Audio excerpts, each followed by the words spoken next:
Hello everyone, welcome back on my YouTube channel. Student, e commerce में आज के lecture में हम लोग डिस्कशन करेंगे issues and risk behind e commerce.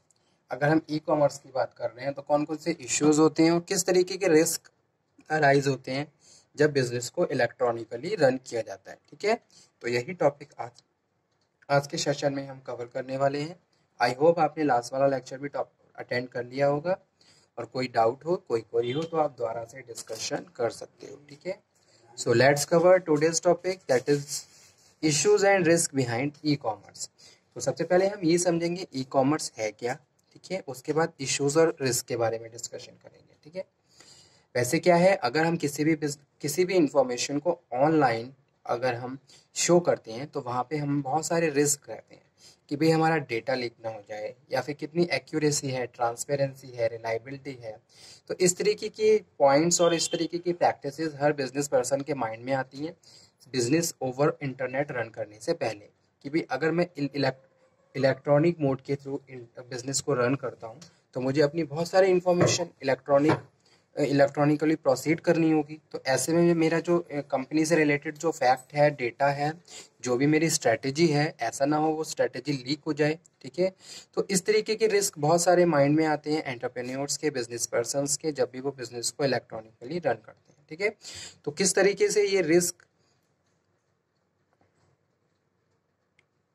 को हम सॉर्ट आउट कर सकते हैं। तो ई कॉमर्स है क्या है, trade on the internet is doubling of tripling over single years. ठीक है, in just a few years it will be generate hundred of billions of dollars in goods and services. ठीक है, e commerce क्या है, buying and selling of goods and services over the internet with the global network. If you are running your business, that is known as electronic commerce. उसको क्या कहते हैं, e commerce कहते हैं। ई कॉमर्स क्या है, e commerce is a platform where buyer and seller come together and buying and selling goods and services over the internet with the help of computer applications and the global network business proceeding. तो वो क्या है, e commerce है। Buying and selling over the internet electronically चल रही है तो वो क्या है, ई कॉमर्स है।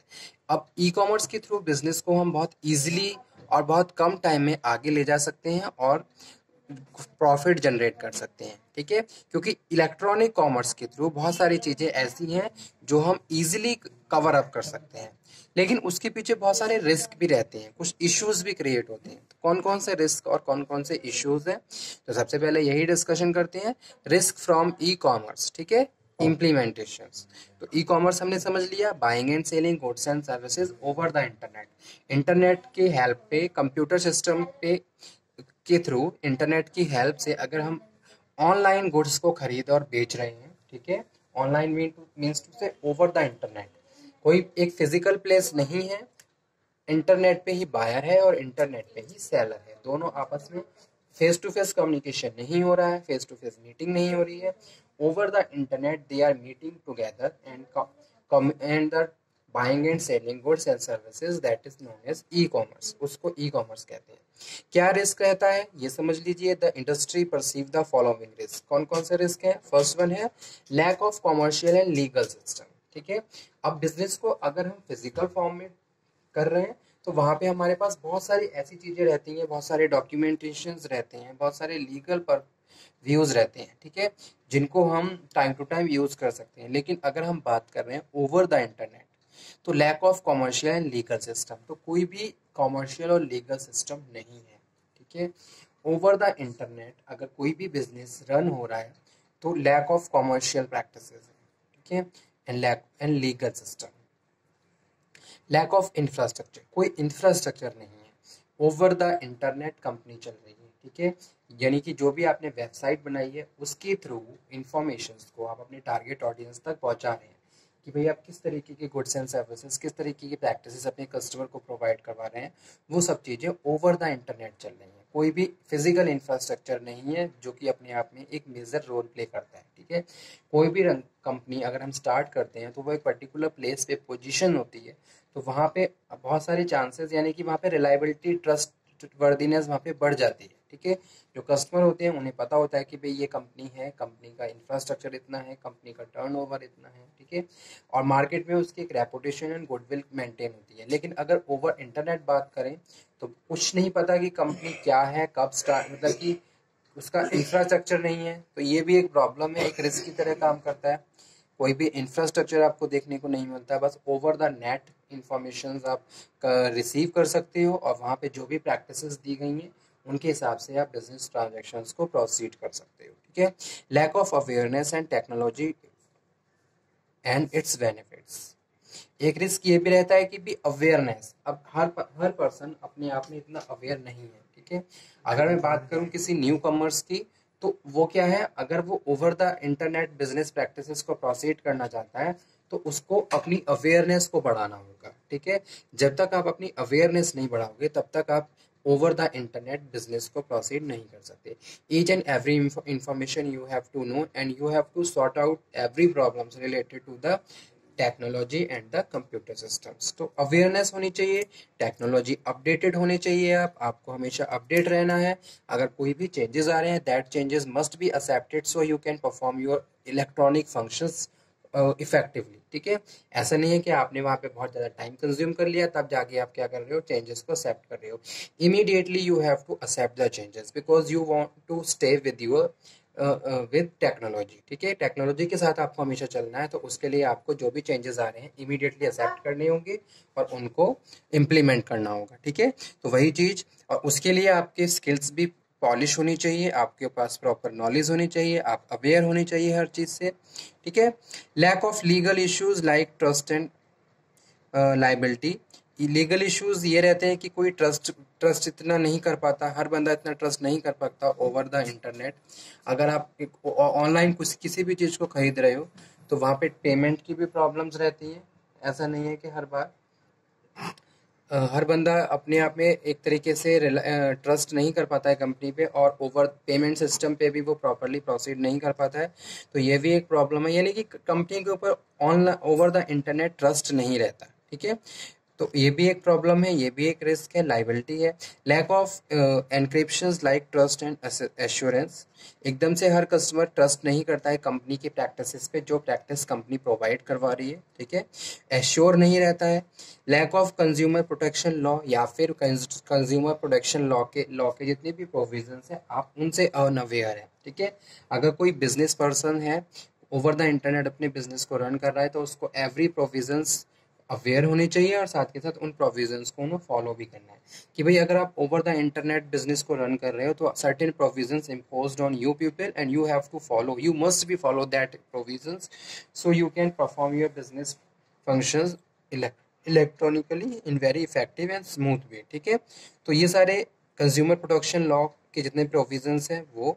Lack of consistence taxation laws, ठीक है। तो ये सारे क्या हैं, ये रिस्क हैं ओवर द इंटरनेट जो इम्पोज होते हैं किस पे, कस्टमर्स पे। External and internal factors. External factor कौन कौन से होते हैं, low number of people net accesses, low number of people net accesses. लेकिन आज के टाइम में ये इस तरीके की प्रैक्टिसेस बहुत ज़्यादा कम हो गई क्योंकि डिजिटलाइजेशन होने की वजह से हर बंदे के पास आज के टाइम में आपको नेट की फैसिलिटी मिल जाएगी। उनके पास कई तरीके के गैजेट्स होते हैं और जिनके थ्रू वो इंटरनेट को रन करते हुए ऑनलाइन बहुत सारी प्रैक्टिसेस को अवेल कर सकते हैं, सर्विसेज को अवेल कर सकते हैं, ठीक है।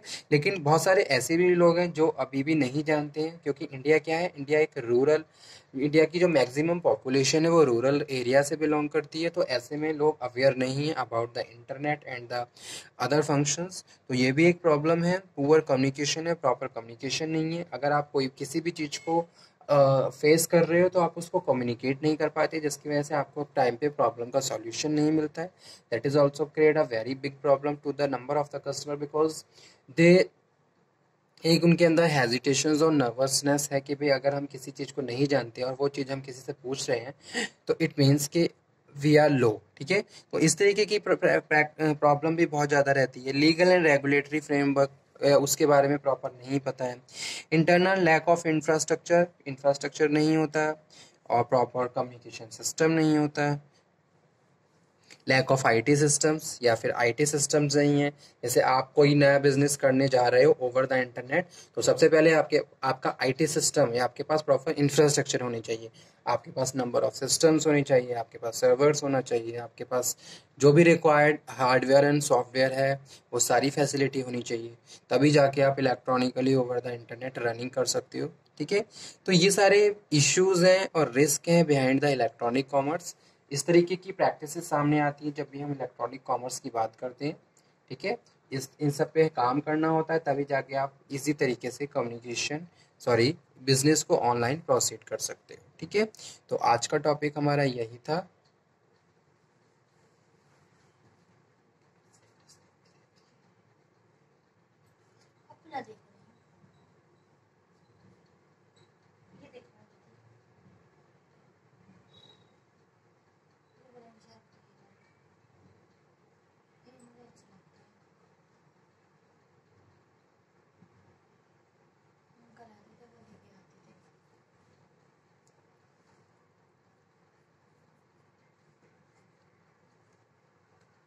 तो आज का लेक्चर हम यहीं पे फिनिश करते हैं। नेक्स्ट लेक्चर में हम फिर से मिलेंगे और फिर से बात करेंगे एक नए टॉपिक पे। तब तक आप ये पढ़िए, इसे समझिए, और कोई डाउट हो तो आप दोबारा से डिस्कशन कर सकते हो। ई कॉमर्स में बहुत सारे टॉपिक हम ऑलरेडी डिस्कस कर चुके हैं। आई होप आपने वो लेक्चर अटेंड करे होंगे। ठीक है, जिस बच्चे ने जो टॉपिक अटेंड नहीं किया है, एक बार दोबारा से टॉपिक को अटेंड करिए। जितने भी लेक्चर्स हैं या फिर कोई टॉपिक रह गया है तो आप मुझे बता दीजिए, ताकि हम उसको भी कंप्लीट करें। और एग्ज़ाम के पॉइंट ऑफ व्यू से बहुत सारे इंपॉर्टेंट क्वेश्चंस भी मैं ऑलरेडी मार्कअप कर चुका हूँ, तो आप उन पे ध्यान दीजिए, उनको प्रॉपर पढ़िए, ताकि आपका जो सिलेबस है वो कंप्लीट हो और एग्ज़ाम के हिसाब से आप बेटर परफॉर्म कर सको। ठीक है, तो आज का सेशन हम यहीं पे फिनिश कर देते हैं। Issues and risk behind electronic commerce, इसमें हमने डिस्कशन किया इंट्रोडक्शंस का, risk from e commerce implementations और एक्सटर्नल और इंटरनल फैक्टर्स। ठीक है, okay student, thank you very much. Thank you.